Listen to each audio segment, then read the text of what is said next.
Já está gravando aqui. Hoje nós vamos iniciar, então, matéria nova. Vamos iniciar introdução ao Novo Testamento. Tá? Quais matérias que nós já estudamos? Nós já estudamos aqui a matéria de... Deixa eu ver se consigo escrever. Aqui. Pentateuco. O que é a matéria de Pentateuco? A gente estuda de Gênesis até Deuteronômio, certo?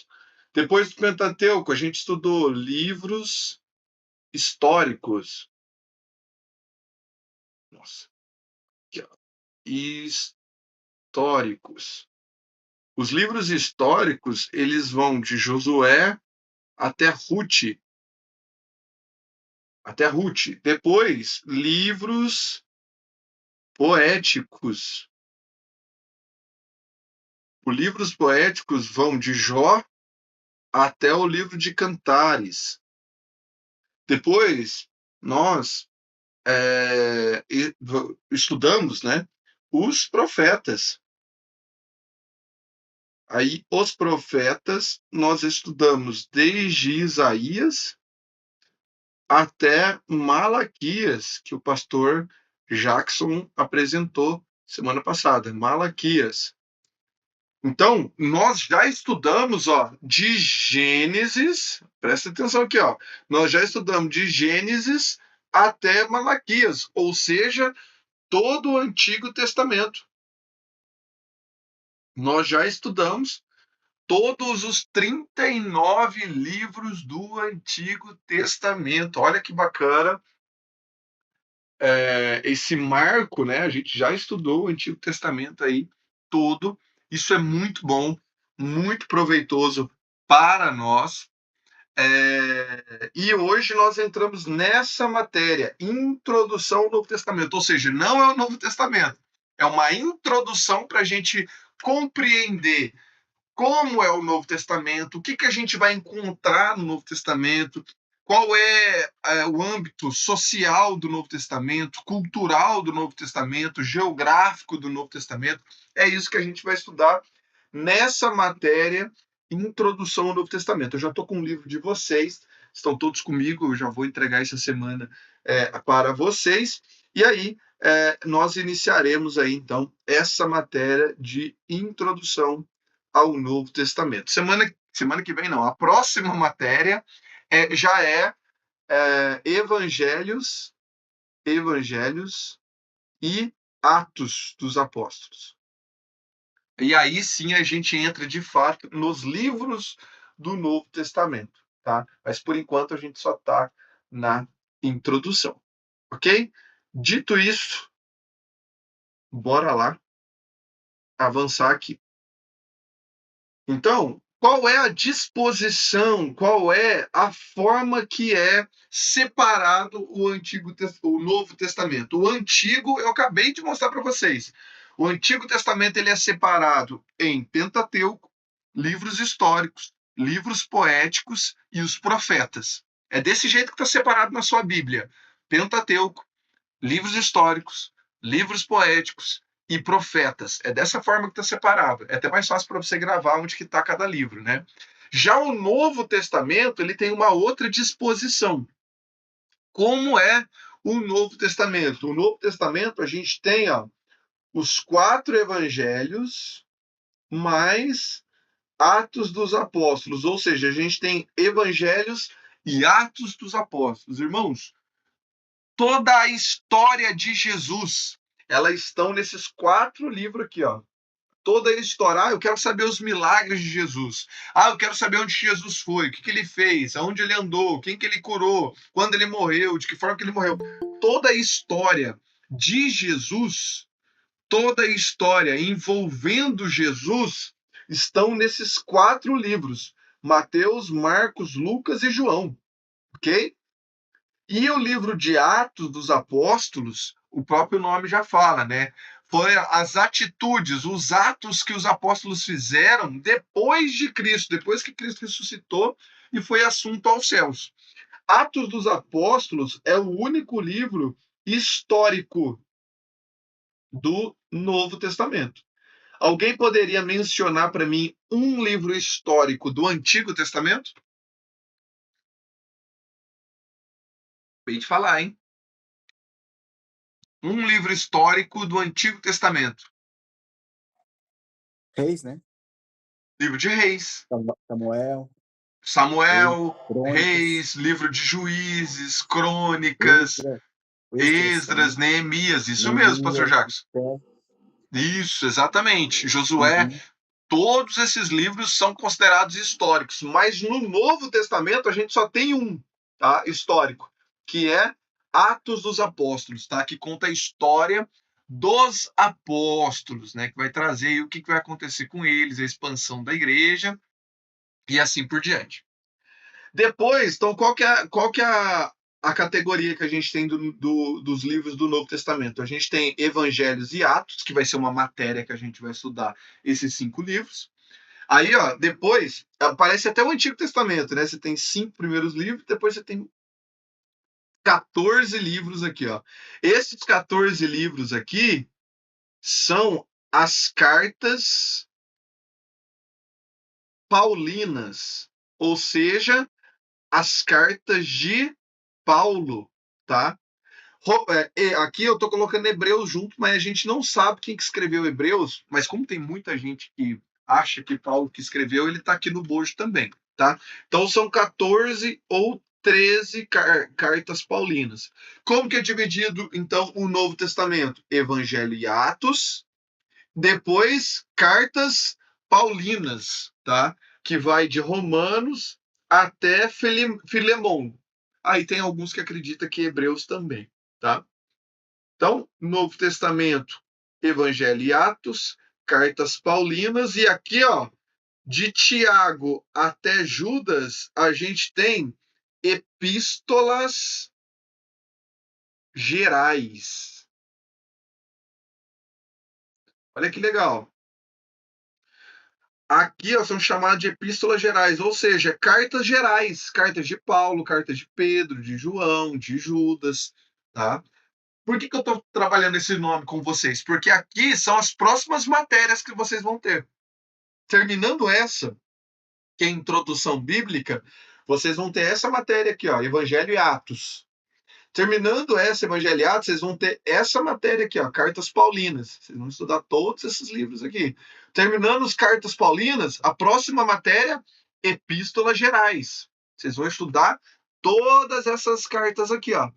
E aí, terminou essa carta, aí a gente vem para a matéria mais aguardada, mais afamada, que o povo tem mais medo, que o povo quer mais estudar, que é Apocalipse. Aí, Apocalipse é uma matéria só para a gente falar de Apocalipse, sobre os fins dos tempos, sobre ali o que vai acontecer, o juízo final, o que vai acontecer, o arrebatamento, enfim, é só para a gente estudar o fim, tá? Provavelmente a gente vai entrar aqui em fevereiro, março, a gente vai chegar em Apocalipse, e aí a gente vai, quando a gente chegar em Apocalipse, a gente vai ter estudado os 66 livros da Bíblia. E aí a gente encerra a Bíblia Sagrada. Que bacana, hein? Muito bom. O Marcão vai vir no Apocalipse. Olha, eu posso trazer ele, tá? No Apocalipse, para falar com vocês. O Marcos, para quem não sabe, ele é um amigo meu. Ele é um ex-pastor, né? E ele acredita que o Apocalipse ele já se cumpriu. E aí eu sempre trago ele nas aulas para a gente debater, né? Fazer um debate ali. Para ele o inferno não existe, o diabo já foi jogado no lago de fogo, o arrebatamento já aconteceu. Enfim, é bem diferente a visão dele e eu trago ele para fazer um debate. E aí eu posso trazer ele, o Anderson, novamente aí para a gente fazer um debate. Vamos ver. Tá? Então, livros do Novo Testamento são esses, tá? O total, anotem, 27 livros tem o Novo Testamento. Quantos livros tem o Antigo? 39, totalizando 66 livros a Bíblia Sagrada. 27 o Antigo, 27 o Novo e 39 o Antigo Testamento. Ok? Pastor, Dúvida? Oi? traz o Marcão aí, quem sabe ele se converte de novo, né? Então, quem sabe? Ele tá quase, Aposentou viu? Ele tá bastante? quase. De tanto Aposentou bastante. trabalhar comigo lá, ele tá quase. Ele trabalha com você? Trabalha. Ah, que legal. Ele Legal. trabalha, ele tá quase, É, já tá mais aberto, enfim. trazer de volta, em nome de É, Jesus, né? ele é uma Amém. benção, ele é uma benção. Já vi vocês na live lá. Então, é ele mesmo, ele mesmo. Maravilha. Glória a Deus. Então, meus irmãos, aqui estão os livros do Novo Testamento. Nós iremos estudar todos eles. Hoje, na aula, eu vou dar uma resumida desses livros, tá? Eu vou dar uma resumida com vocês. Vou começar a partir, eu acho, da próxima semana. Eu vou resumir todos esses livros para vocês. Vou trazer um resumão, um panorama geral, para que na próxima matéria a gente entre a fundo em cada um desses livros da Bíblia.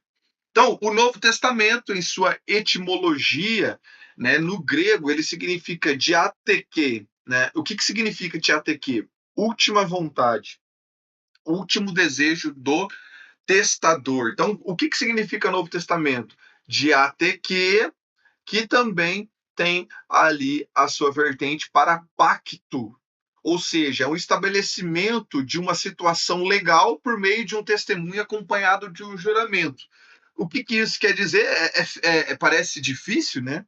Mas Novo Testamento é justamente uma nova aliança, ou seja, uma nova situação legal com o testemunho de pessoas que acompanharam os fatos e esses fatos são juramentados, né? Então é um novo testamento, um novo pacto, uma nova aliança. O Antigo Testamento é a lei mosaica que prevalecia. No Novo Testamento é a graça de Deus que prevalece, tá? Quando que foi escrito? O Novo Testamento ele teve o início de escrita em 45 depois de Cristo, ou seja, mais ou menos aí uns 15 anos depois que Jesus foi assunto aos céus, tá? A primeira carta, se eu não me engano, foi a carta de Tiago, que foi escrita e começou aí 15 anos depois que Jesus foi assunto aos céus. Opa, tá? O Novo Testamento, como eu já disse, tem 27 livros, com exceção de Lucas, meus irmãos. Todos os outros autores do Novo Testamento são judeus, tá? São judeus. Marcos, João e Pedro fizeram parte do colégio apostólico. Então, o que isso quer dizer? Na nossa Bíblia, na nossa Bíblia, no Novo Testamento, Marcos, João e Pedro eram apóstolos, ou seja, eram pessoas que viram Jesus, estavam com Jesus, andaram com Jesus, ok? Paulo, Lucas, esses não tiveram com Jesus, tá?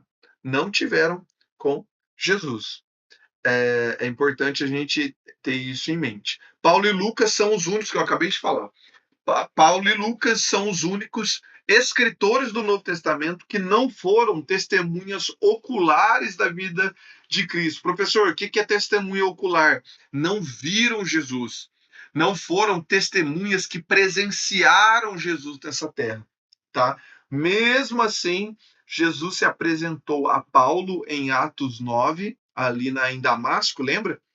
Ele se apresenta para Paulo e Lucas foi também médico de Paulo e Lucas vai entrevistar vários apóstolos e escrever o Evangelho de Lucas, tá?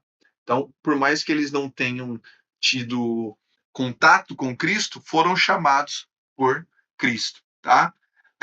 Vamos lá, Evangelho de Mateus, o primeiro livro do Novo Testamento, Mateus. Esse Mateus aqui, irmãos, é conhecido como Levi, o publicano. Trabalhava perto de Cafarnaum. Não sei se vocês já assistiram The Chosen, né? The Chosen trata muito essa questão aí do publicano, né? O publicano, ele era alguém judeu. Olha só, o publicano era um judeu que trabalhava para Roma para cobrar o imposto do próprio judeu. Aqui é um U, tá, irmão? Desculpa aí. Do próprio judeu. Ou seja, alguém que cobrava do seu próprio povo. Então, Deus chama Mateus, o publicano, para ser aí apóstolo, e não só isso, escrever também o evangelho, tá? Nós temos, irmãos, do Novo Testamento, o evangelho de Marcos. João Marcos não pertencia ao grupo apostólico, não se sabe de onde ele vem, e ele era primo de Barnabé. Irmão, sabe o que Marcos fez para escrever o seu evangelho? Ele sentou junto com Pedro, o apóstolo Pedro, e ele entrevistou Pedro. Então, como que João Marcos escreve o livro de Marcos, né, o Evangelho de Marcos? Entrevistando o apóstolo Pedro. Ou seja, o Evangelho de Marcos deveria chamar o Evangelho de Pedro, tá? Essas informações que eu estou dando aqui para vocês, irmãos, essas informações que eu estou dando aqui para vocês. Obrigado, pastor Jackson. Minha bateria deve estar acabando aqui do tablet. Obrigado, vou ficar de olho aqui. Vamos ver se ele segura. Essas informações que eu estou dando aqui para vocês, vocês podem utilizar sempre que vocês forem pregar, tá?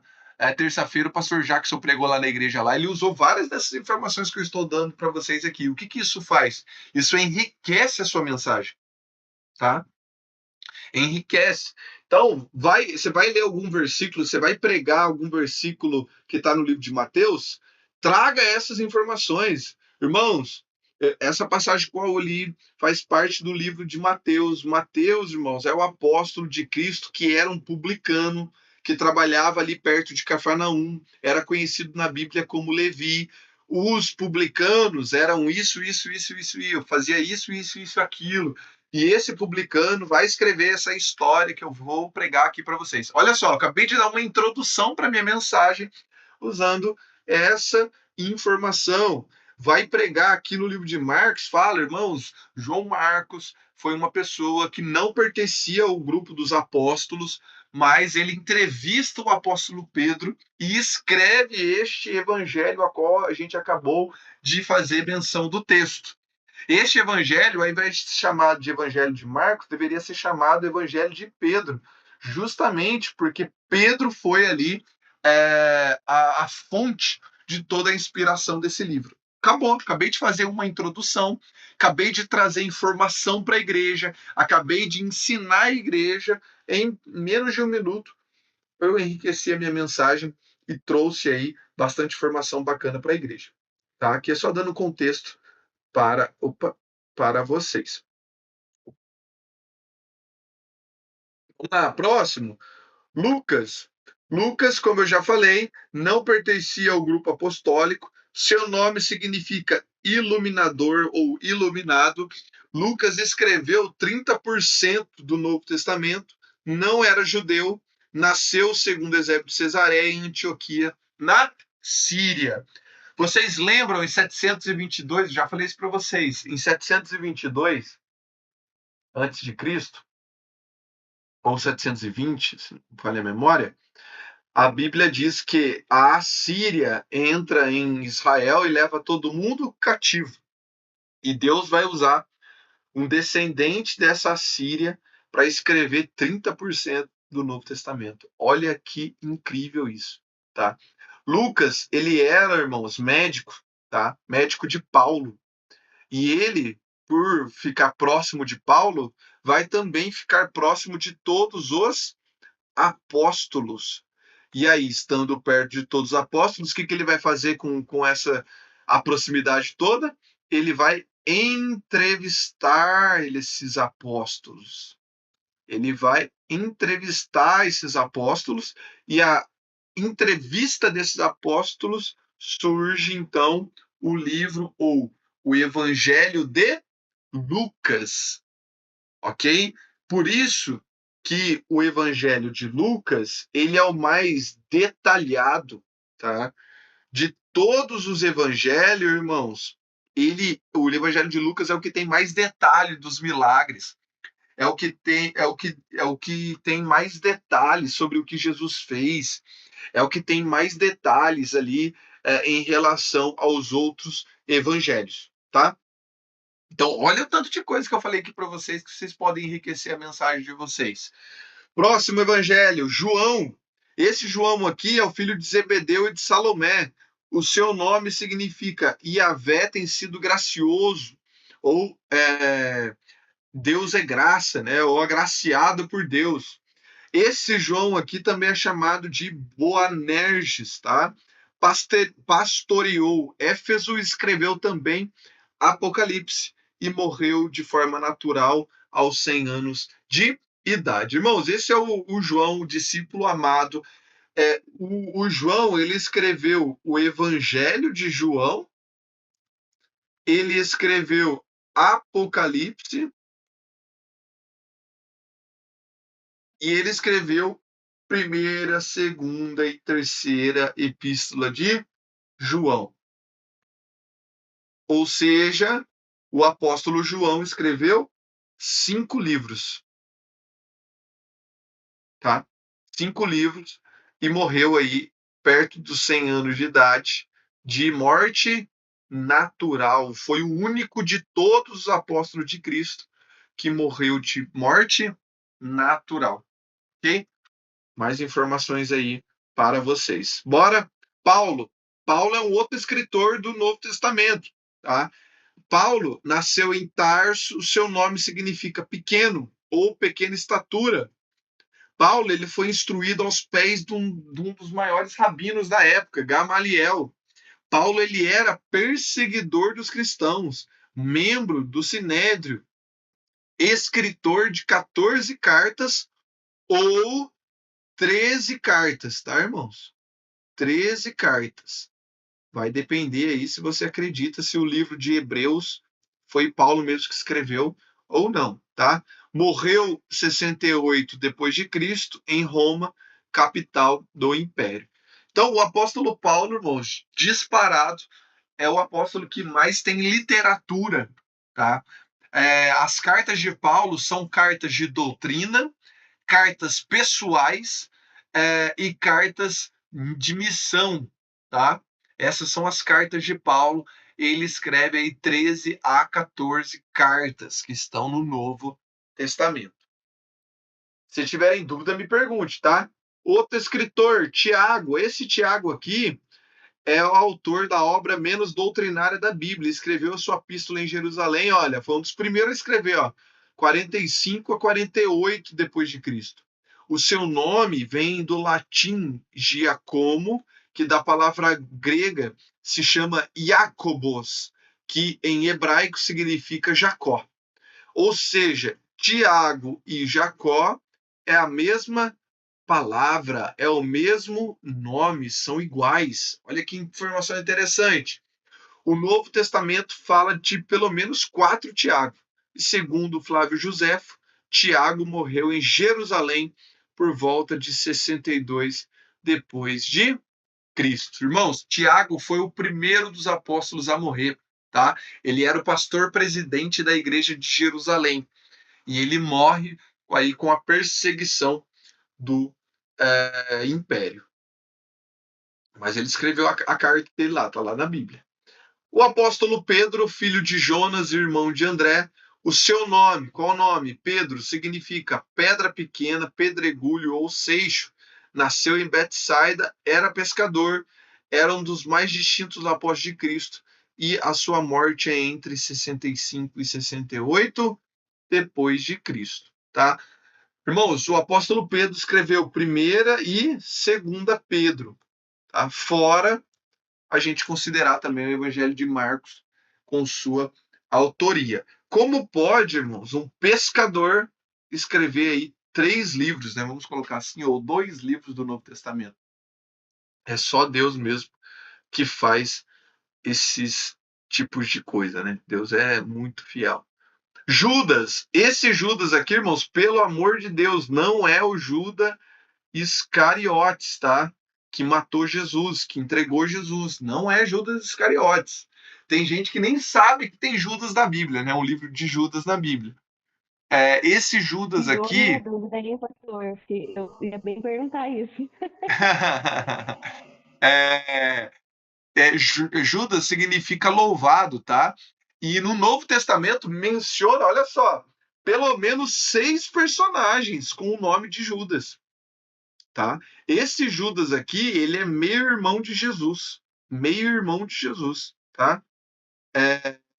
E o seu livro ali é um livro de apenas um capítulo, mas é um capítulo bem ácido, bem cheio de mistérios. É um capítulo ali bem polêmico, né? Bem polêmico. Mas esse Judas aqui, então, não é Judas Iscariotes, tá? Tem gente que nem sabe que existe esse livro na Bíblia e quando ouve falar já pensa que é uma coisa ruim, né? Mas não. Está ali, só tem apenas um capítulo e o livro de Judas ele vem antes de Apocalipse, tá? Apocalipse. Então vamos lá.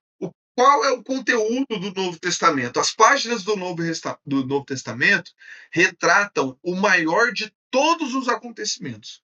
Qual que é o maior de todos os acontecimentos? A vida e a obra do nosso Salvador e do Salvador do mundo, que é Jesus Cristo. Então, o Novo Testamento ele não está aplicado, ele não está, vamos colocar assim, querendo ficar trazendo informações novas para a gente, querendo ficar explicar o antigo. Não. O Novo Testamento tem o foco de falar sobre a vida e a obra do nosso Salvador Jesus Cristo. Então é para isso que tem a nova aliança, é para isso que tem o novo pacto, ok? Falar de Jesus e da sua obra. Tá? A classificação. Então a gente tem, como que é a classificação do Novo Testamento? A gente tem os evangelhos, a gente tem as cartas de doutrina, as cartas pessoais e o cunho de escatologia, tá? Evangelhos, nós já sabemos quem é, né? De Mateus, Marcos, Lucas e João. Tem as cartas de doutrina. O que é carta de doutrina? É carta onde o apóstolo ele quer ensinar uma doutrina para a igreja. 1ª e 2ª Coríntios, Romanos, 1ª e 2ª Tessalonicenses, são cartas de doutrina, de regras de fé. Tá? Paulo ensinando a igreja a como seguir a Cristo. Existem também cartas pessoais, cartas que não foi escrito para a igreja. Quando eu digo para a igreja, para a comunidade de, sei lá, 120 pessoas da igreja. A carta pessoal é uma carta que Paulo, por exemplo, escreveu para Timóteo.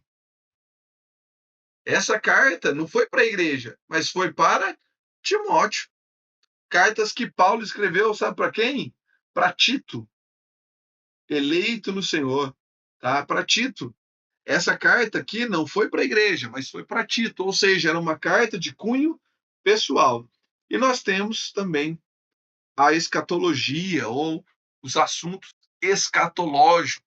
Escatologia é estudo sobre o fim de todas as coisas. Tá? A gente vai ter uma matéria só para falar disso. E vai pegar fogo. E vai pegar fogo. Tá? Então, evangelhos, como a gente já estudou, Mateus, Marcos, Lucas e João.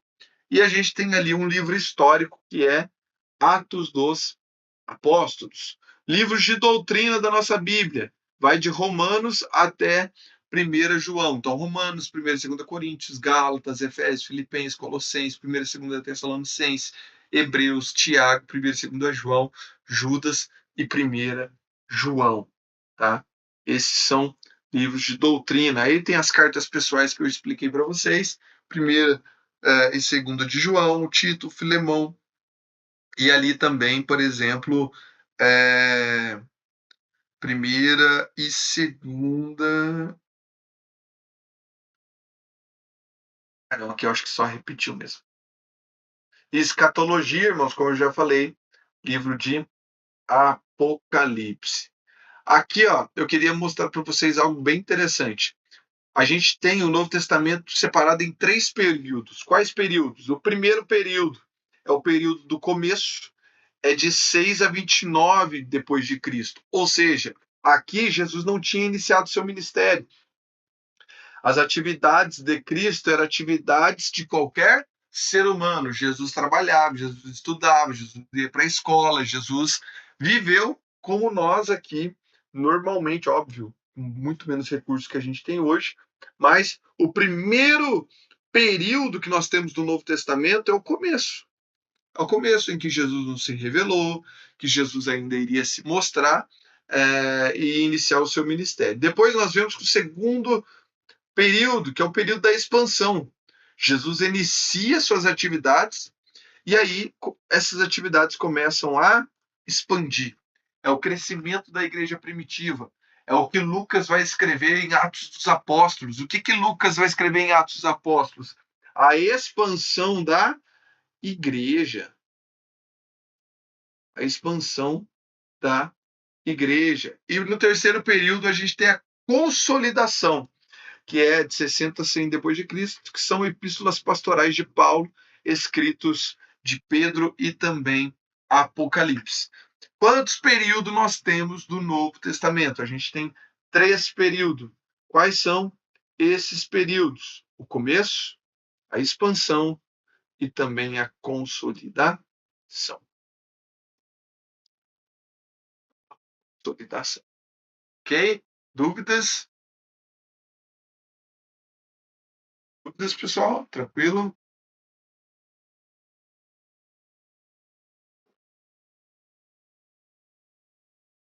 Então, no Novo Testamento a gente tem começo, expansão, consolidação, tá?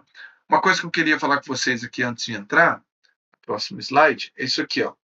Eu quero relembrar vocês de algumas informações para a gente poder avançar. Lá no livro de 1 Samuel, capítulo 15, por exemplo, 14, 1 Samuel 15, 14, nós temos o país, né? Nós temos ali a nação de Israel, certo? Israel. Saul ficou 40 anos no poder, depois Deus levantou Davi, 40 anos no poder, depois Deus levantou Salomão, mais 40 anos de poder. Depois da morte de Salomão, a gente já estudou isso. O reino se divide em Judá para um lado e Israel para o outro. Aqui ficam 10 tribos e aqui 2 tribos, desculpa. 2 tribos. Ok? Em 722, a Bíblia vai dizer que Israel é tomado e levado para a Síria. Então esse povo não existe mais. Sobra Judá. Só que a Bíblia diz que em 705 depois de Cristo, a Babilônia vai invadir Judá e vai levar todos que estão em Judá cativos para a Babilônia. Aqui é o primeiro, na verdade, primeiro não, é o segundo cativeiro que o povo de Deus passa. O primeiro cativeiro foi lá no Egito. O primeiro cativeiro foi quando eles estavam presos ali em Faraó, tá? O segundo é aqui na Babilônia. Ok? Então Deus levanta a Babilônia como povo inimigo para corrigir Israel. E olha como Deus é fiel, como Deus ele sabe fazer as coisas. A gente não sabe de nada, a gente não sabe do tempo, a gente não entende nada do que Deus está fazendo. Mas quando a gente olha para a história e para o todo da nossa vida, a gente começa a ver a mão de Deus em vários lugares. Por quê? Deus permitiu que a Babilônia viesse. Depois da Babilônia, eu já falei isso para vocês lá na imagem de Daniel. Vem os medos e persas.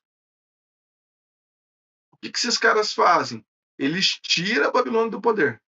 E todos os países, ou todos os vassalos, ou todos aqueles que prestavam algum trabalho para a Babilônia, se tornaram também subjugados pelos medos e persas. Mas uma coisa vai acontecer: os medos e persas eles vão permitir que o povo saia da Babilônia e volte para Israel. Através de Ciro, através de Neemias, de Esdras, o povo sai da Babilônia 70 anos depois e o povo segue para Israel. Tá? O povo segue para Israel. Depois dos medos e persas, meus irmãos, vieram os gregos. Acho que não vai dar para notar aqui também. a gente tem Israel, aí a gente tem Babilônia, aí a gente tem os medos e persas,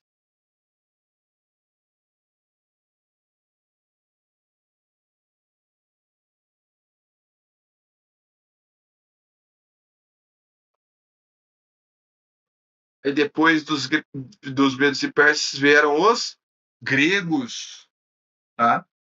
Os gregos com Alexandre o Grande vieram grandes tropas e tomaram esse exército aqui. Eu não vou entrar em detalhes, tá? Mas tomaram o exército dos medos e persas. E depois dos gregos vieram os romanos.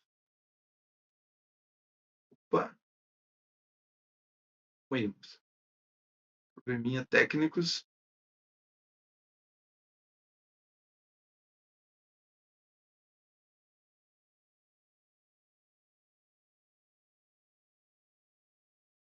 Ops,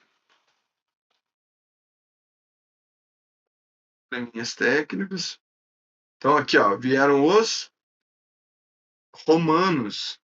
E olha só, irmãos, que interessante. Prestem bastante atenção nisso aqui agora que eu vou falar para vocês, tá? Bastante atenção. O povo era um só, era Israel, certo? Aí o povo estava andando nos caminhos maus do Senhor. Deus permite ali que Judá, né, que é o reino que sobrou ali, eles fossem para Babilônia. E Deus falou: Babilônia, eu vou usar você como instrumento de correção para o meu povo. Irmãos, aqui, ó, quando o povo eles estão na Babilônia, Deus vai levantar o profeta Ageu, Malaquias, e o povo vai voltar para Israel. Só que quando que eles vão voltar em Israel? Aqui, ó, nos medos e persas. Só que os medos e persas, eles vão permitir que Israel volte para casa, mas continue sendo seu vassalo, continue pagando imposto, continue ali respondendo para os medos e persas. Então, a Babilônia foi um meio que Deus usou para curar Israel do quê? Da idolatria. Irmãos, eu tenho 15 minutos. Depois que Israel passou pela Babilônia, nunca mais Israel caiu nesse pecado da idolatria. Lembra que Israel sempre caiu na idolatria? Depois da Babilônia, nunca mais. Ou seja, Deus usou o instrumento de correção para sarar o seu povo. Para sarar o seu povo. Deixa eu só ver aqui, irmãos. Acho que alguém mandou mensagem lá no nosso grupo. Deixa eu saber se algum de vocês.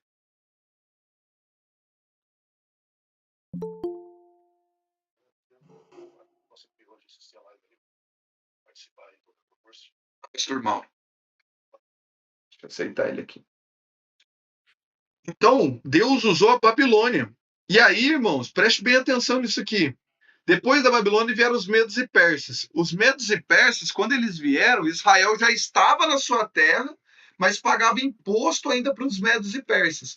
E aí, eu não sei se vocês lembram de Malaquias, que o pastor Jackson ensinou para gente, mas Malaquias vai falar que o Senhor vai entrar em silêncio.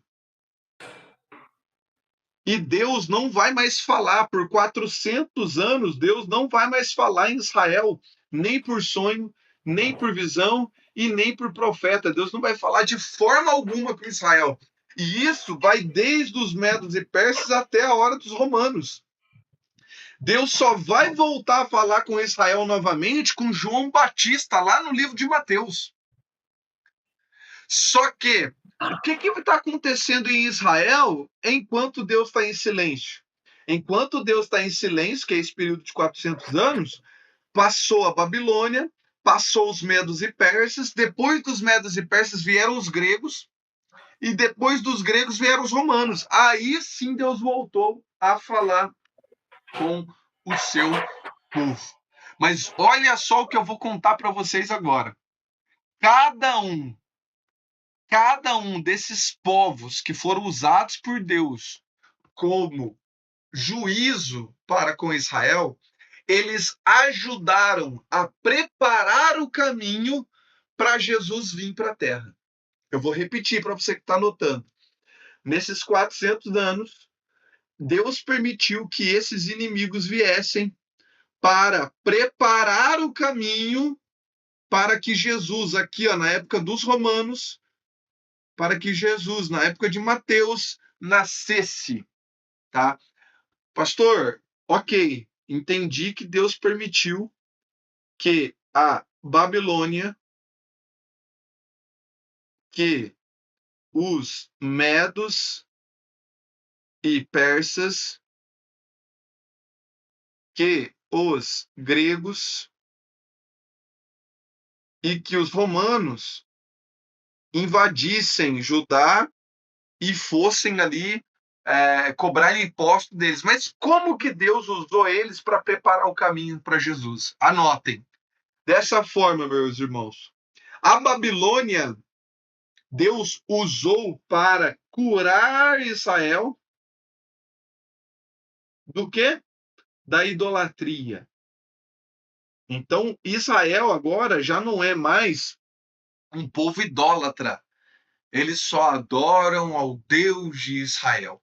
Então, Deus usou aqui o cativeiro de 70 anos para curar o povo da idolatria. Depois, com os medos e persas, Deus permitiu que Judá voltasse.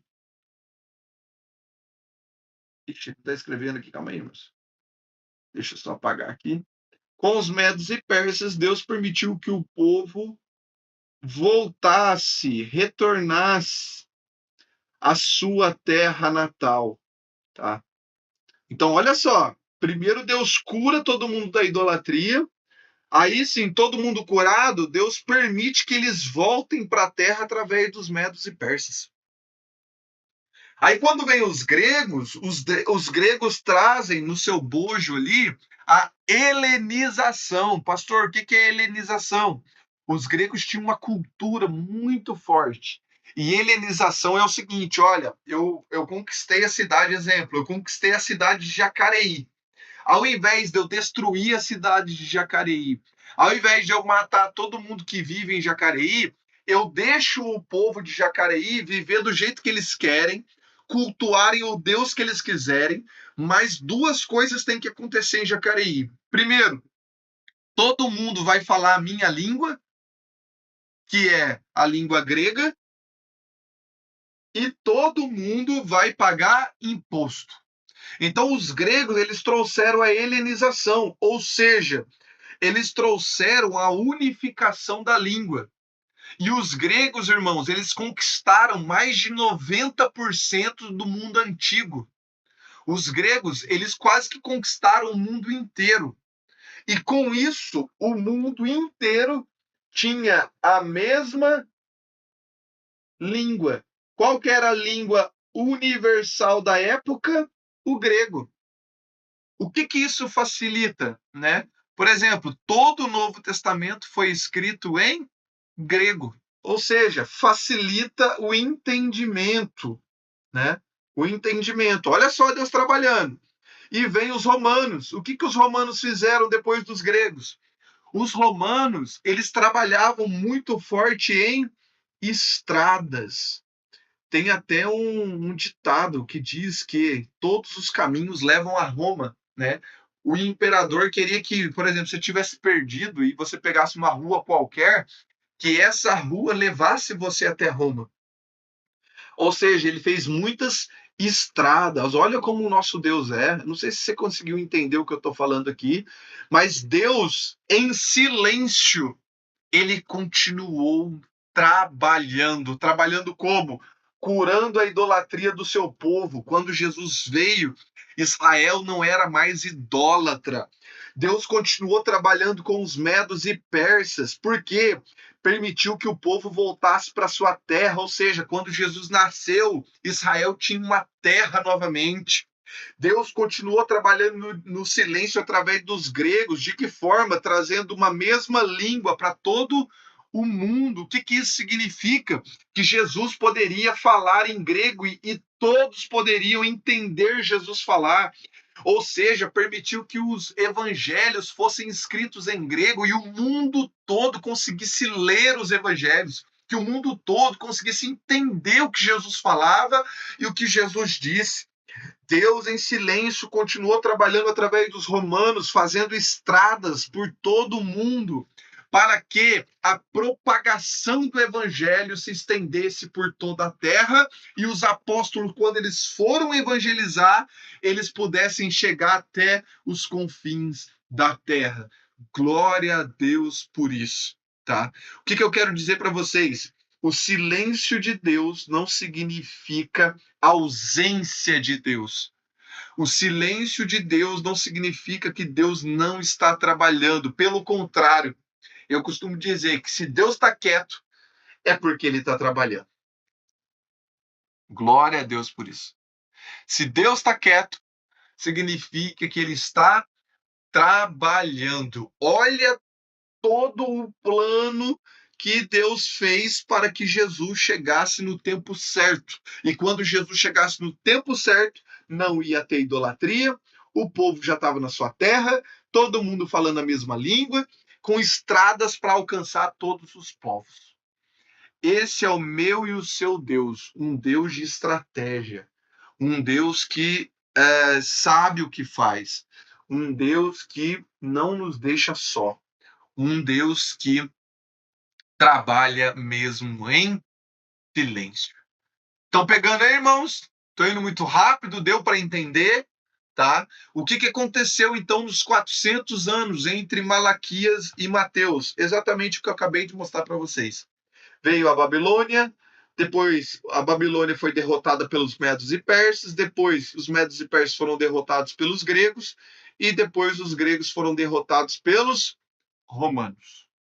Todos estão entendendo? Dúvidas? Alguém quer falar alguma coisa?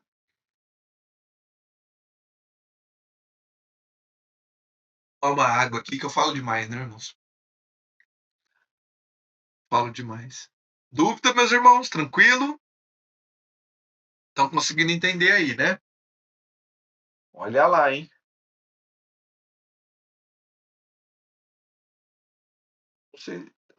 Ninguém perguntou, vou dar que todo mundo entendeu. Tá? Então, já falei aqui sobre o começo, expansão e consolidação. E tem aqui os impérios. Impérios é o que eu acabei de explicar para vocês, né? Veio o Império Medo-Persas, depois veio o Império Grego com Alexandre o Grande, que eu acabei de explicar para vocês. Depois veio o Império ali, Império não, né? A Revolta dos Macabeus. E por último veio o Império Romano, que é o império que estava ali na época de Cristo, tá? Com Roma no poder. Ok? Agora eu vou mostrar um pouco para vocês, meus irmãos, antes de nós ir para o nosso intervalo aqui, que eu tenho quantos minutos? Deixa eu ver, 5 minutinhos. Eu vou mostrar um pouco da sociedade, tá? De como era o povo na época de Jesus, a sociedade romana, como que ela funcionava, tá? O que acontecia? Na sociedade romana, a gente tinha muitas campanhas militares, a gente tinha o famoso Augusto César, né? Ou os Augustos ali, que era o imperador de Roma. No caso ali, quando Jesus nasceu, era Augustus, que era ali o grande imperador, que era considerado até como um deus, tá? Como um deus. Por conta da influência da filosofia grega, a religião de Roma, eles eram politeístas, tá? Eles eram politeístas e os deuses mais, como que eu posso dizer, mais importantes para eles era Júpiter e Marte. Júpiter e Marte. E aí o que eles fizeram? Eles pegaram os deuses gregos, lembra quem que conquista Roma? Os gregos. Eles pegam essa influência, essa filosofia grega e só vão mudar o nome dos deuses. Então Júpiter vai ser igual a Zeus da cultura grega. Minerva vai ser Atena da cultura grega. Baco vai ser igual o Dionísio da cultura grega. Então, eles vão manter os mesmos deuses da cultura grega, só que com nomes diferentes, tá? Então, o que era Zeus no grego eles vão chamar de Júpiter, o que era Atena eles vão chamar de Minerva, e o que é Dionísio, Baco, tá? Eles vão ter adoração a Cibele, aí eles vão ter adoração a Diana. Lembra quando Paulo, lá no livro de Atos, ele vai até Atena, que era uma cidade, e vai pregar ali onde tinha a estátua da deusa Diana? É justamente porque eles estavam nessa cultura, né? Roma tinha essa religião, eles eram politeístas, tá? Do Egito, eles importaram ali o culto a Ísis, a Osíris. Da Pérsia, eles importaram o deus Mitra. Olha só que horror, né? A cada país que ia passando, eles iam puxando um deus para eles ali, né? Misericórdia. Misericórdia por isso, tá?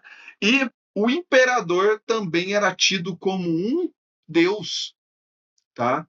O imperador também era tido como um deus. É por isso que eles tratavam o imperador como se fosse a última bolacha aí do pacote, justamente porque ele era considerado da mesma forma que Faraó, lembra lá do Egito? Opa, o Faraó era considerado um deus, o imperador também era considerado um deus para eles. Ok?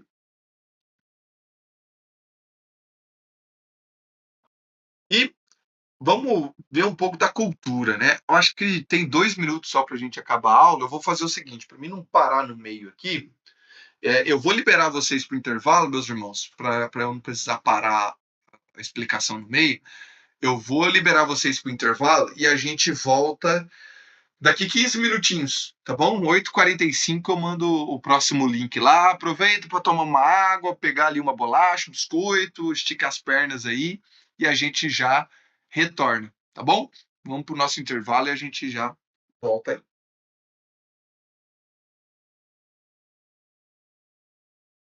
Aonde tinha os gladiadores, era uma arena onde colocava ali as feras, né, para os homens ali lutarem contra aquelas feras e aonde muitos cristãos também, infelizmente, foram mortos, né? Tem até o filme do Gladiador que conta um pouco sobre isso, Gladiador 1 e 2, muito bom por sinal. Fala um pouco dessa história, tá bom? Dessa história aqui. Tem o Panteão, tem os arquedutos, né? Famosos Arcos do Triunfo também. Tudo isso é da cultura de Roma, né? Tinha os esportes ali, os gladiadores que eu já falei para vocês, combate às feras, as corridas de bigas, era algo então bem rico e bem diferente do costume hebraico, do costume judeu ali, que eles não tinham tantas referências em esporte, em arte, né? O povo hebreu não tinha isso por ter uma origem mais humilde, tá? Humilde. Já a sociedade judaica era uma sociedade composta por pessoas mais pobres, né, que não têm tantas condições financeiras, pequenos comerciantes, agricultores, empresários do ramo pesqueiro, né? Pedro, por exemplo, era um empresário, né, que tirava seu sustento ali das águas, né, da pesca. Tinha também alguns, né, grandes proprietários de terra e havia uma pequena parcela da sociedade, parece hoje, né, que era rica e também religiosa da população. Então, em contraste ao que era o Império Romano, na época de Jesus, Israel era composta de pessoas mais simples, tá? Mais simples. E as casas que antes eram tendas, né, com coberta aí de pele de animais, pele de cabra, no Novo Testamento eles alcançam outro padrão de casa, né, com um modelo mais arquitetônico, influenciado pelos gregos, ok? As casas não tinham janelas, por exemplo, era casa simples, mais em vista do que era antes, que era quase barraco, né, de pele de animais. As casas ali era de assoalho batido, né, chão batido, forrado com palha, tá? Então era algo que aqui no Brasil a gente conhece como pau a pique, né? Aquelas casas de pau a pique. Eu tenho até uma imagem que eu quero mostrar para vocês, ó. No tempo de Jesus as casas eram desse jeito, ó. Olha que interessante aí na imagem. As casas eram dessa forma, tá? Bem simples, de barro, de tijolo batido. O telhado aqui, ó, era feito de palha, tanto é que a gente tem aquela passagem do paralítico descendo pelo telhado, né? Por que eles conseguem arrancar o telhado? Não é que eles conseguiram arrancar o telhado, eles fizeram um buraco aqui no telhado, que é de pau a pique, né? Eles fizeram um buraco aqui e passaram o paralítico através desse buraco que tinha aqui no telhado, né? Até o texto fala, e fizeram um buraco no telhado. Por que fizeram um buraco no telhado? Porque não tinha telha igual a gente tem hoje, né? Vamos arrancar a telha ali, depois arranca os caibros, né? Arranca ali o esqueleto de madeira, não tinha nada disso, irmãos, tá? Naquela época era tudo de pau a pique mesmo, ok? Então as casas bem simples, com os animais geralmente, entre aspas, né, no quintal da casa. Não sei se isso aqui pode ser considerado um quintal, mas com o quintal ali, com os animais bem próximos, e assim que, que era nos dias de Jesus, tá? Que era representado ali nos dias de Jesus. O que havia dentro dessas casas? Então, dentro das casas havia cadeiras, mesas e camas com utensílios rústicos, e mais nada, né? Hoje em dia a gente tem estante, rack, poltrona, e tem ali a cozinha com um monte de parafernália, né? Tem fogão, tem a pia, tem água encanada, tem luz elétrica, tem o banheiro, tem chuveiro, tem várias coisas hoje que naquela época não tinha nada disso. Era a cadeira, mesa e a cama, mas nada, tá? Era muito simples mesmo. E a mesa não era nem na altura que a gente tem hoje. A mesa era altura do chão, né? Você sentava no chão ali para comer e se alimentar. Falando de alimentação, né? Até a irmã Carol entrou aí. Naquela época, as refeições era praticamente pão, mel, olha só, pão, mel, queijo, manteiga, frutas e carne. Praticamente, irmãos, a dieta, aí a irmã Carol pode falar para a gente aí, mas a dieta era essa, né? Não sei se é balanceada, se não é, se está equilibrado ou não, mas basicamente essa era a dieta do povo, né? Era isso que eles tinham mais fácil ali para comer, né? Para cultivar.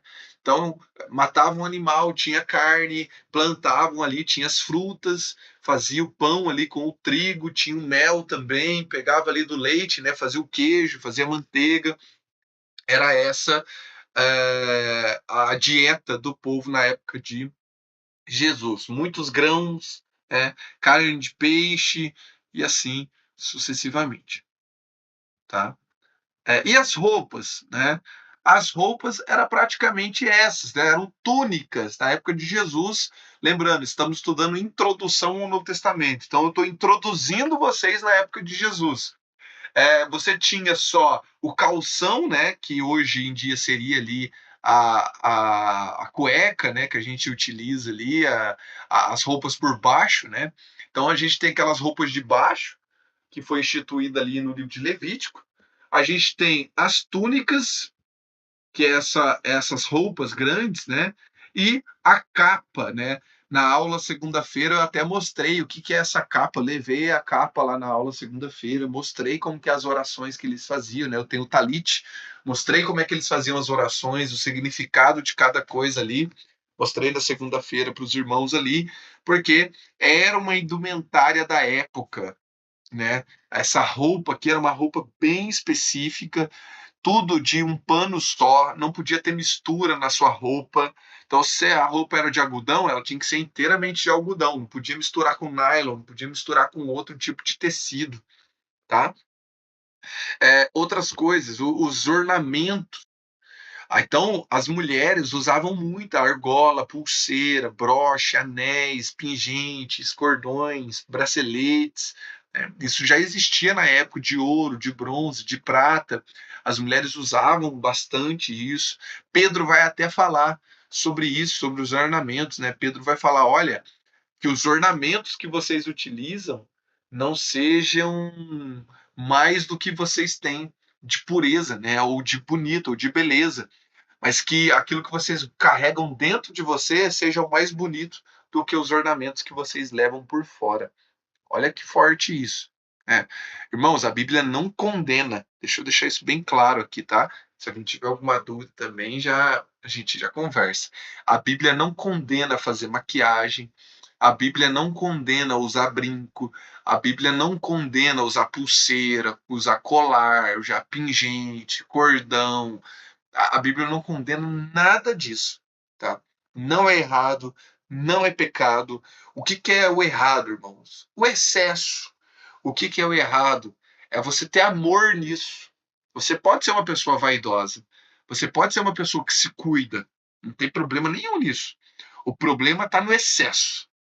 O problema está, eu não vou chorar no culto sentindo a presença de Deus, senão vai borrar minha maquiagem. Ou seja, o seu externo, uma maquiagem, está travando você de ter um momento íntimo com Deus. Aí tá errado, né? Aí tá errado.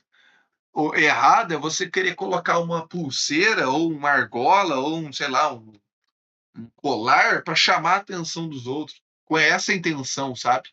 Então, as coisas que nós utilizamos, o erro não está em utilizar. O erro está na intenção daquilo que a gente está utilizando. Tá? Então, sem nenhum tipo de religiosidade, eu estou falando aqui com vocês, né? Não tem pecado nenhum usar esses ornamentos, esses adornos. O errado está justamente no sentimento, na intenção que você tem usando aquilo, ok? Ou os excessos, né? Tomem cuidado com os excessos.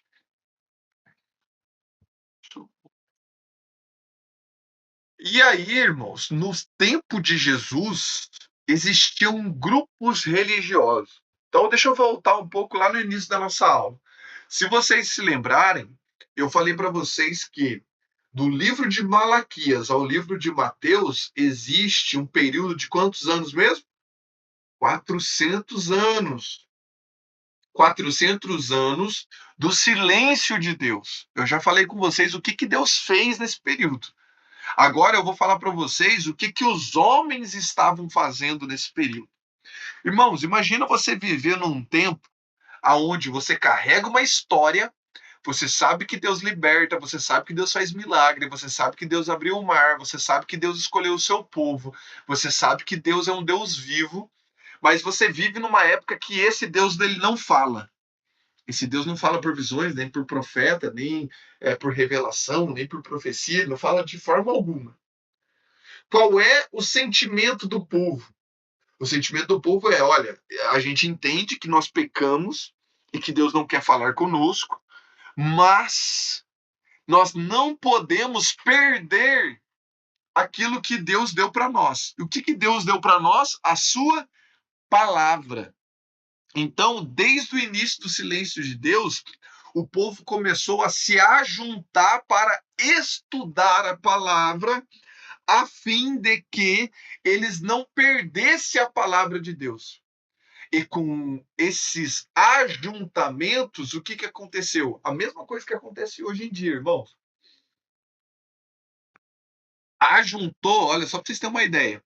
O primeiro grupo, eu vou dar um exemplo, tá? Os fariseus.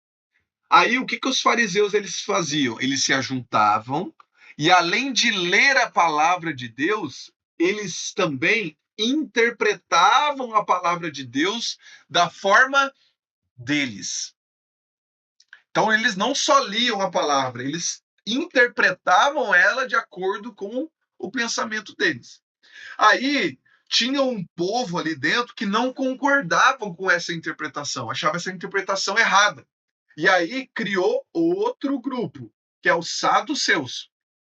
Aí dentro desse grupo tinha um outro grupinho ali que não concordava com os saduceus e criou os zelotes. Aí dentro dos zelotes tinha um outro grupinho que não concordava ali, eles saíram e criaram outro grupo religioso. E assim por diante. É igual hoje em dia, né? Você está numa igreja, não concorda com o que o pastor fala ou faz, ao invés de você ficar ali, ficar debaixo da bênção ou procurar outra igreja, você vai e cria a sua própria igreja e assim vai, né? E assim vai. Então, nesse período do silêncio de Deus, foi o momento aonde surgiram os grupos religiosos. Foi nesse momento, nesse período do silêncio de Deus, que surgiu os fariseus, os saduceus, os essênios, os zelotes, os herodianos e outros grupos religiosos, tá? Os fariseus, irmãos, eu falei até segunda-feira e volto a repetir aqui para vocês. Se nós aqui existirmos lá no tempo de Jesus, nós seríamos do grupo dos fariseus. Por quê? O grupo dos fariseus, irmãos, é o que mais se assemelha ao que a gente tem hoje. Eles leem a Bíblia, eles jejuam, eles adoram, eles fazem tudo o que a gente faz. E ainda, melhor do que a gente faz. Só que o que acontece com os fariseus? Eles são muito religiosos. Eles não vivem a lei, eles vivem a interpretação deles da lei. Eles eram, irmãos, sepulcros caiados. O próprio Jesus fala isso para eles. O próprio Jesus falou para eles: olha, vocês oram todas as orações, vocês jejuam, vocês fazem boas obras, vocês são maravilhosos, mas tudo isso, vocês parecem um sepulcro caiado, vivo por fora, mas morto por dentro. Olha o peso da palavra de Jesus, né? Os saduceus já eram os grupos religiosos também, só que eles eram mais políticos do que religiosos. Olha só, esse grupo dos saduceus, eles estavam voltados mais para a política. Eles estavam mais próximos de Roma. Os saduceus, por exemplo, acreditavam em ressurreição dos mortos. É por isso que quando Jesus ressuscita uma pessoa, Lázaro, ou ressuscita a filha de Jairo, esses grupos aqui ficaram doidos com Jesus. E iam para cima de Jesus e queriam tirar satisfação com Jesus, porque eles não acreditavam na ressurreição dos mortos. Os zelotes já eram os patriotas, inimigos de Roma. Eles já estavam querendo tirar Roma do poder, eles estavam querendo que Jesus, que o Messias, brigasse, ia para as ruas, fosse com guerra para cima de Roma. Eram os patriotas, né?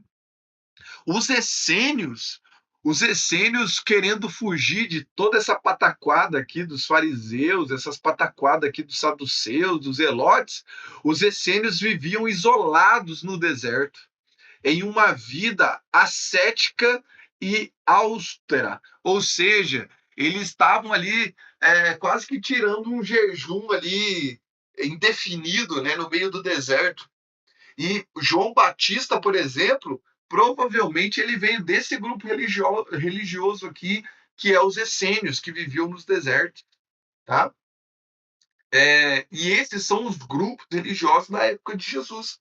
Aonde que eles surgiram? Nesse período de 400 anos em que Deus não falava. Então, qual que é a intenção deles? A intenção deles é boa, né? A intenção deles fazia sentido.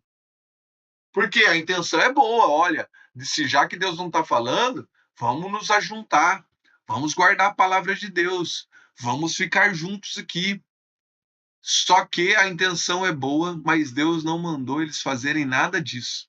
E aí o que a gente tem é Jesus muito, mas muito irritado com esses grupos religiosos quando ele vem para essa terra. Irmãos, Jesus, ele sentava do lado de publicano, Jesus, ele sentava do lado de prostituta, Jesus, ele estava no meio de ladrões, Jesus andava no meio, irmão, da escória da sociedade, era onde Jesus estava do lado.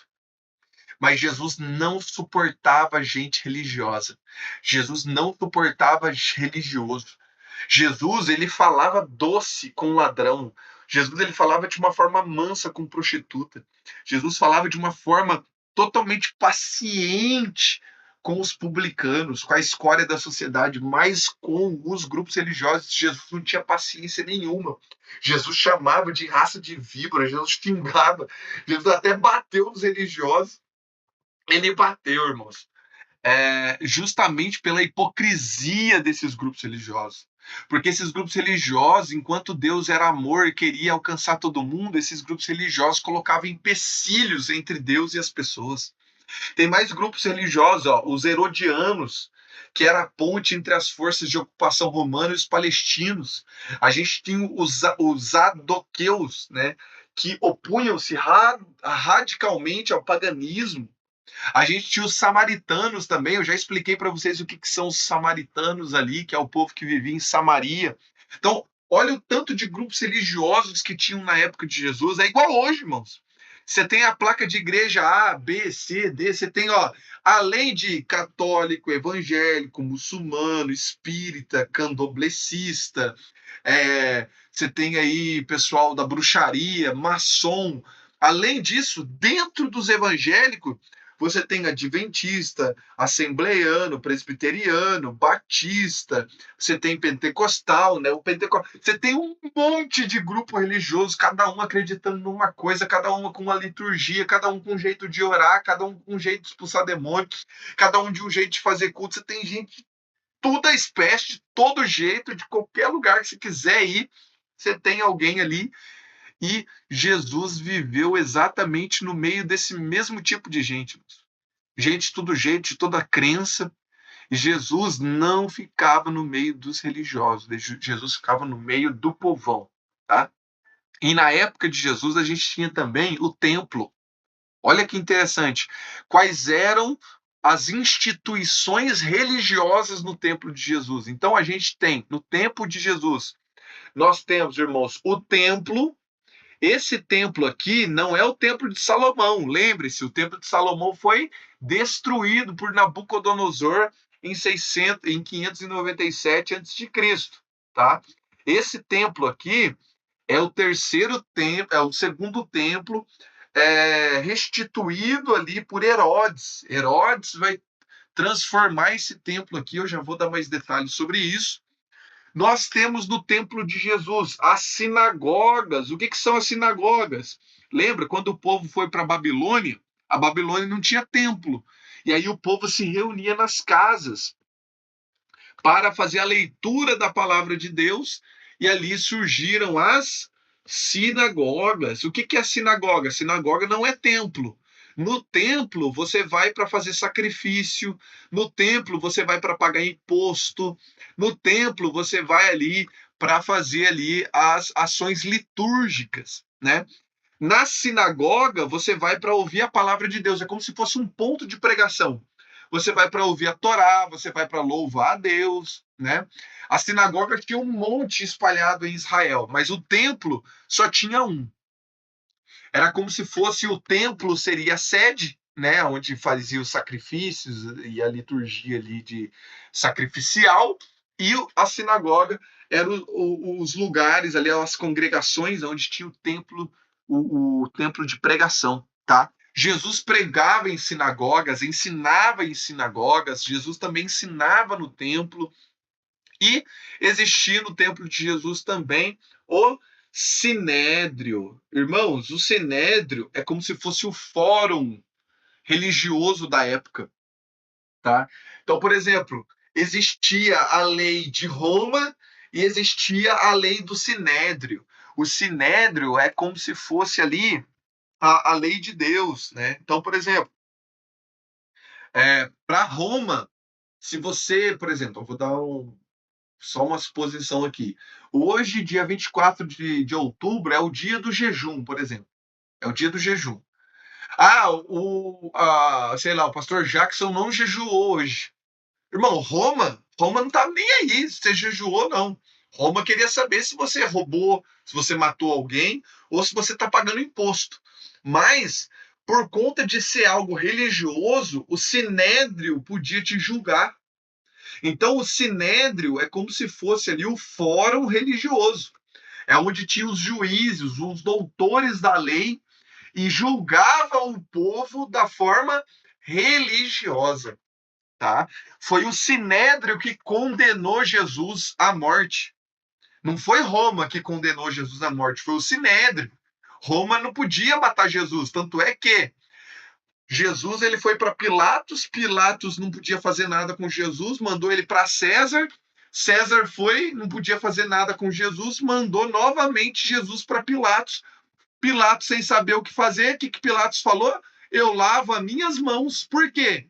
Porque não é de Roma julgar um judeu com um aspecto religioso. Quem que condenou Jesus? O Sinédrio. O Sinédrio condenou Jesus à morte, por blasfêmia, né? Ah, pastor, mas onde que surgiu então o Sinédrio? O Sinédrio surgiu lá no Êxodo. Eu não sei se vocês vão lembrar, mas quando Moisés ele sentiu que estava muito difícil de arcar ali com as responsabilidades do povo, através do conselho do seu sogro Jetro, ele orou a Deus e Deus falou para Moisés separar 72 homens e que o Espírito de Deus iria sobre esses 72 homens e eles iriam julgar Israel, né? Desde então existe o Sinédrio. O que é o Sinédrio? O Sinédrio é um fórum de julgamento religioso que era mantido ali por esses juízes, tá bom? Desde o tempo de Moisés, tá? Aqui, irmãos, é o templo, é a maquete do templo de Herodes na época de Jesus. Olha como que era o templo. O templo de Salomão era só essa parte aqui, ó. Deixa eu explicar para vocês, ó. O templo de Salomão, ó, deixa eu tentar riscar de vermelho. O templo de Salomão era só essa parte aqui, ó, que eu estou riscando de vermelho, ó, o templo de Salomão. Aí a gente tem, eu já ensinei vocês, a gente tem o átrio aqui, é que eu estou escrevendo pelo mouse, irmão, e aí é difícil. Tem o átrio, que tinha o altar de holocausto, tinha aqui a pia de bronze, a gente tem o santo, o lugar santo, onde tinha o candelabro, o altar de incenso, aonde tinha ali a mesa com os pães, e a gente tem o Santo dos Santos, que é onde tinha a Arca da Aliança, tá? Esse é o Templo de Salomão. Aí o que que Herodes fez? Esse templo estava destruído. Herodes foi, reformou esse templo que estava destruído, e além desse espaço, ele fez mais esse espaço aqui, ó, mais esse puxadinho aqui, para ganhar o povo. E aqui as mulheres podiam vir, ó, porque as mulheres não podem entrar aqui dentro. Aí ele fez esse puxadinho aqui, e aqui as mulheres podiam vir, né? Aqui os leprosos podiam vir, aqui tinha a sala da lenha, aqui tinha a sala dos nazireus, a sala dos óleos. Olha só como ele é político, né? Então, Herodes, para conquistar o povo judeu, ele faz essa reforma ampliando o templo de Salomão. Então, na época de Jesus, o templo era desse tamanhão aqui, ó, que vocês estão vendo, tá? Desse tamanho. Jesus ensinava no templo também, ensinava na sinagoga. E era. Ai, desculpa, irmãos. E era dessa forma que eu estou mostrando aí na imagem para vocês. Dúvidas? Dúvidas, meus irmãos? Vocês estão muito, mas muito quietinhos. Nossa. Tudo tranquilo? Oi. Perfeita pergunta. Havia, ô, irmã Annelise, por exemplo, quem cultuava a Deus não era a pessoa. Então, por exemplo, eu quero cultuar a Deus, o máximo que eu vou cultuar a Deus é vir aqui no templo, chegar aqui, ó, perto desse altar e entregar o meu animal aqui para ser sacrificado. Isso é culto no Antigo Testamento. É você entregar algo para ser sacrificado. Isso é o culto da pessoa civil, né? Do civil. Esse é o culto do civil. Entregar o animal para ser sacrificado. Isso, se você entregou seu animal, você cultuou a Deus. Óbvio que aqui, ó, aqui tinha uma escadaria, né? Tem até a escadaria aqui. Havia levitas que ficavam aqui louvando a Deus 24 horas. Havia música aqui, adoração a Deus 24 horas. Mas aí já é os levitas, porque há uma diferença, né? O civil, ele vinha e sacrificava e ia embora. Esse é o culto dele. Ah, mas eu fiquei meia hora só na fila. Tudo bem, você fez seu culto ali, você entregou seu animal. Já os levitas, os sacerdotes, sumo sacerdote, eles só cuidavam do templo. Aí o culto deles já era algo bem mais específico. O culto deles já era cuidar aqui do altar, garantir que as pessoas estão bem organizadas, garantir que as ofertas estão sendo feitas corretamente, se limpar. Tá vendo aqui que tem essa parte da frente, ó, aqui é onde guardava as coisas, né? Tá vendo esse corredor do lado aqui, ó?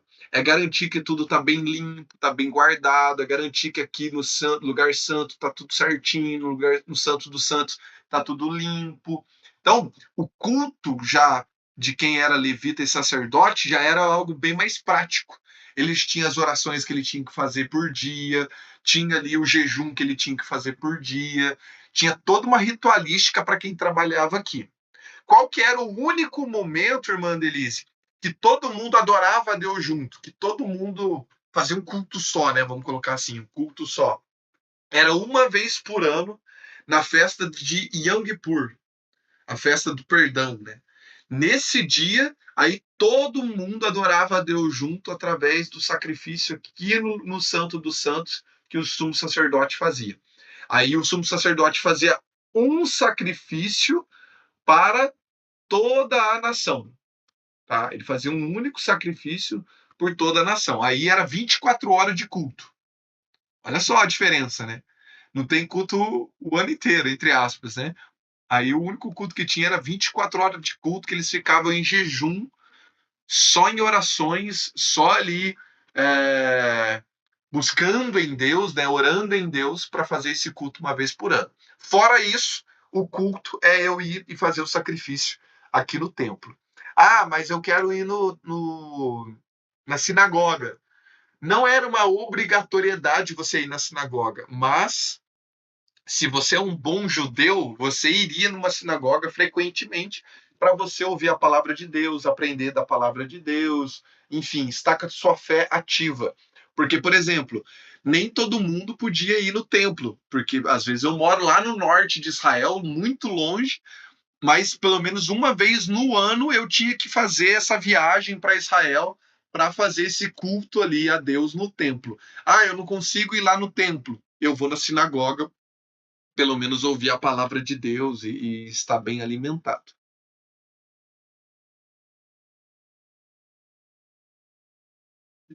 Jesus ensinava, aí Jesus ensinava aqui fora, aqui nessa escada aqui, ó. Jesus ficava aqui no meio do povão, tá? Jesus não entrava, óbvio, ele entrava aqui, ele tinha que fazer sacrifício, as coisas aqui, mas de ensinar, de pregar, ele pregava, segundo os textos bíblicos que nós temos, né?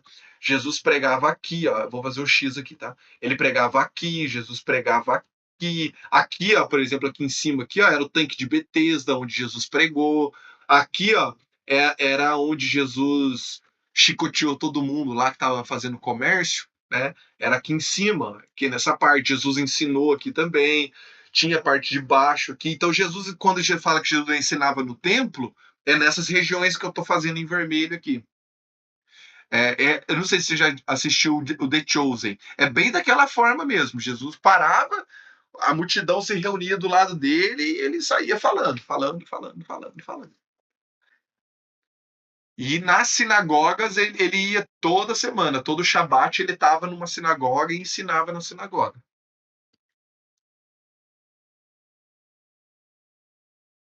Certo? Dúvida? Maravilha. Então, ó, a sinagoga ela significa reunidos junto ou assembleia.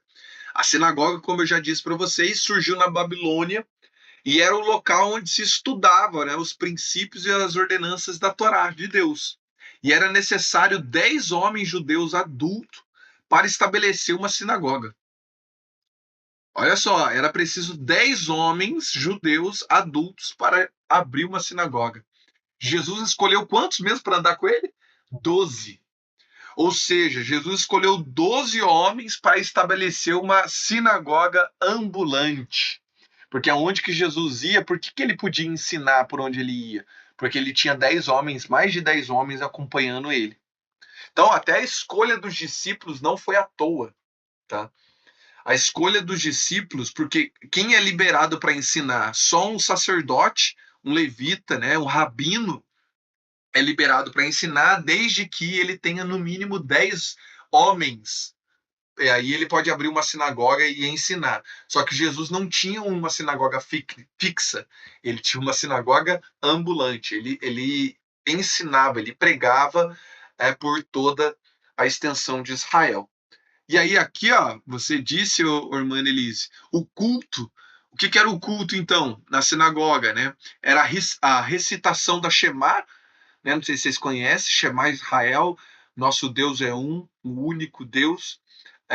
Amarás o seu Deus de todo o seu coração, de toda a sua alma, de todo o seu entendimento. Eles liam isso em hebraico, Números capítulo 6. Tinha as orações, os cânticos dos salmos, né? E a leitura do Antigo Testamento em hebraico, da lei e dos profetas. Esse é o culto, tá? Das sinagogas. A hierarquia da sinagoga, você tem chefe, presbítero, diretores e os assistentes. Tá? O sinédrio. O sinédrio, como eu já expliquei para vocês, é sentar em concílio. No Novo Testamento, o sinédrio é a suprema corte da justiça dos judeus. Então, é o STF, né? Só que o nosso STF, ele julga a lei dos homens. O sinédrio era o STF que julgava as leis de Deus. Por isso que Jesus foi tão condenado pelos religiosos do jeito que ele foi. Porque é o sinédrio que ficava julgando Jesus. Como eu disse, constituído por 70 membros, o sinédrio se reunia no espaço reservado à dependência do templo, desde a hora do sacrifício matinal diário até o sacrifício da tarde. Em caso de pena de morte, não poderia se reunir à noite. Então, tinha todo um costume, uma ritualística por trás do sinédrio. Além disso, o que acontecia naquela época? Tinha o culto ao imperador, surgiu ali pela figura do Otávio César, né? Que tinha ali o título de senhor, de salvador, de divindade manifesta, e tinha as religiões de mistério, né? As religiões que eu já falei para vocês, do Dionísio, Mitra, Cibele, Júpiter, Urano, enfim, as coisas que a gente já falou das religiões que havia ali, tá?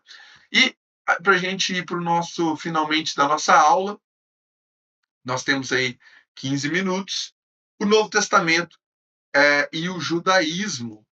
Temos esses 15 minutos, e aí eu já vou dar uma breve explicação aqui para vocês.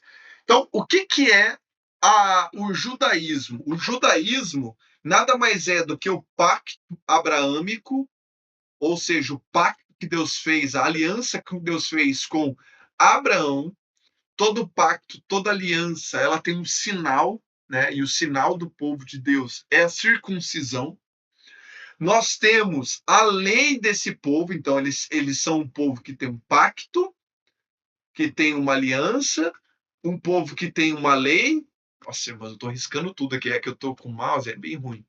Que tem uma lei, o povo que tem um pacto, o povo que tem uma lei, um povo que tem uma divisão de reino, que a gente já estudou, norte e sul, e pós o exílio babilônico, teve ali várias transformações na religião judaica, que é as transformações que eu disse para vocês, os grupos religiosos, as sinagogas, vários elementos aí que surgiram pós-Babilônia, tá? E qual que é a teologia do judaísmo? A teologia do judaísmo é o monoteísmo, a crença em um só Deus, num único Deus, ou seja, para os judeus não existe outros deuses, eles acreditam apenas um Deus. Eles acreditam na criação dos céus e da terra. Então, os céus e a terra são obras das mãos criativas de Yahvé, do nosso Deus. Eles não acreditam no Big Bang ou na teoria da evolução, eles acreditam na criação. E eles acreditam na criação do homem, né, e da mulher. O homem, ele é o último criado aí, da criação de Deus, e a mulher é a partir da costela de Adão. Essa é a crença do judaísmo. O judaísmo também crê no céu e no inferno, tá? O céu é um lugar de repouso para o justo e o inferno é um lugar de sofrimento para ímpios. E para os judeus, ímpio é quem não é judeu, tá? Então, para os judeus, nós aqui do cristianismo somos ímpio, tá bom? Olha só, para eles nós vamos tudo sofrimento aí para o inferno, tá? A vida, morte e ressurreição. Para os judeus, a vida é o dom gratuito de Deus. Você tem que agradecer. Eles têm uma oração que eles fazem todo dia que eles acordam para agradecer a Deus pela vida, porque é um dom de Deus. Eles falam que você tem que acordar de manhã e quando você abrir os seus olhos, você tem que agradecer porque Deus confiou em você mais um dia de vida.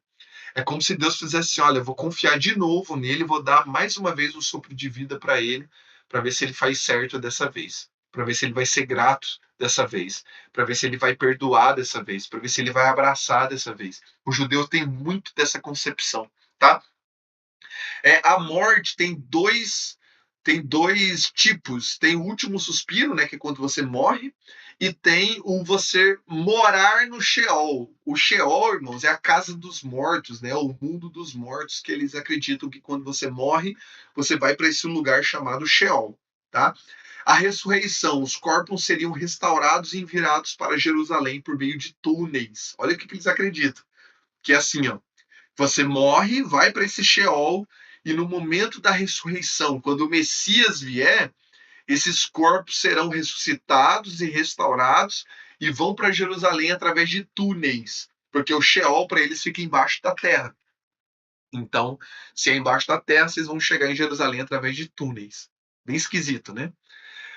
Pecado e perdão. Então, o pecado e o perdão eles estão associados à obediência da lei. O pecado não existe, né, observância de algumas exigências impostas pela Torá. Ou seja, não existe níveis de pecado. Pecado é pecado, não existe pecadinho e pecadão. Eu matar uma pessoa e pegar um fio de cabelo de alguém é a mesma pena perante a lei. E o perdão, ele está ligado a sacrifício, que está expresso ali na lei mosaica, ou seja, morte de animais. Se eu quero alcançar o perdão, algum sangue tem que ser vertido, né? Principalmente sangue de inocente. O judaísmo, eles acreditam no Messias, eles estão até hoje esperando o Messias. Os judeus, irmãos, eles não acreditam em Jesus. Os judeus, eles estão esperando o Messias. Eles não acreditam que Jesus é o Messias. Eles acreditam que Jesus ele foi um homem virtuoso. Ele acredita que Jesus existiu, mas que Jesus não passa de um homem qualquer. Tá? Eles estão esperando o Messias. E esse Messias, eles chamam de ungido. E esse Messias vai restaurar Israel, vai subjugar os inimigos de Israel, e vai ali fazer o que Jesus fez, né? Levar todo mundo de volta para o paraíso, trazendo perdão, né, de tudo aquilo que Adão fez lá no Jardim do Éden. Tá? Então, os judeus ainda aguardam o Messias, esperam o Messias dele. Ah, pastor, por que eles não acreditam que Jesus é o Messias? Eu acabei de dar o contexto histórico para vocês. O que eles estavam esperando? Roma era quem estava subjugando Israel. Eles acreditam que o Messias iria vir com espada, com lança, com escudo, e que o Messias iria tirar Roma do poder, expulsar Roma lá de Israel e ser uma nação que ia subjugar as outras nações. Aí vem Jesus montado no jumentinho, falando para perdoar, falando para ajudar inimigo, falando para dar água para inimigo, falando para dar capa para inimigo. Eles não acreditaram que Jesus era o Messias, mesmo com os milagres que Jesus fez. E aí, o que eles fizeram? Mataram até esse Jesus. Ok? Só explicando um pouco para vocês de contexto judaico. E o judaísmo tem templo, sinagoga, que são os principais locais, né, de práticas religiosas deles. Lembrando, hoje em dia só tem sinagoga. O templo foi destruído, não existe mais nada desse templo, e eles estão querendo construir o terceiro templo para voltar aos sacrifícios e voltar a fazer aquilo que eles faziam antes. Tá? existia ali o ano sagrado, né? E o ano ele começa com a celebração da Páscoa, e existe aí várias festividades ou várias festas que os judeus até hoje eles comemoram, né? A festa de Pentecoste, Pão Asmos, Dia da Expiação, Tabernáculos, a festa de Purim, várias festas ali que até hoje eles comemoram. E aí aconteceu a diáspora. O que é a diáspora? Depois que Jesus morreu e foi assunto aos céus, no ano 70, a Bíblia vai dizer, melhor, né? A história vai dizer que Roma entra em Jerusalém, destrói o templo, destrói ali Jerusalém e expulsa os judeus de Jerusalém. E aí acontece a diáspora. O que é a diáspora? Os judeus se espalham perante todo mundo.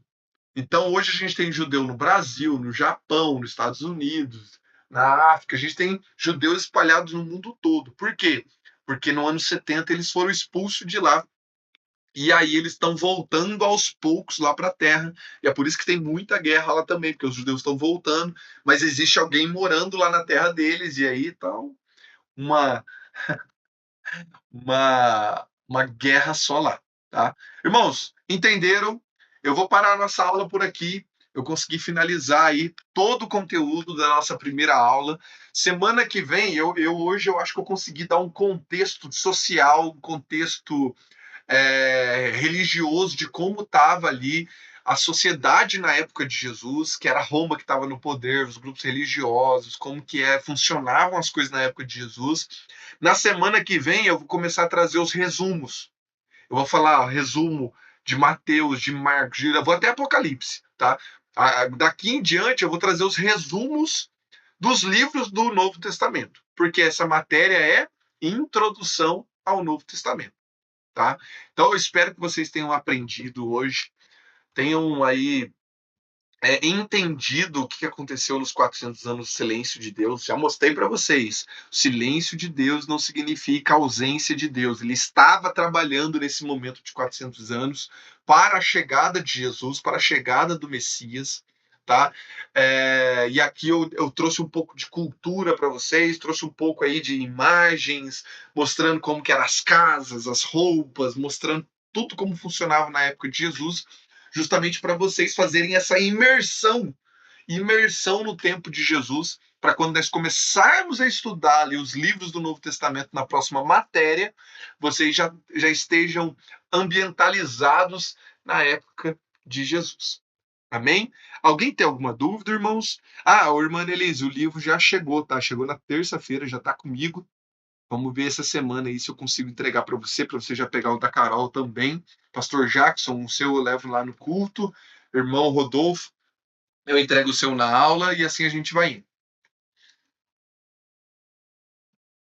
Irmãos, alguém tem alguma dúvida? Alguém quer perguntar alguma coisa? Alguém tem alguma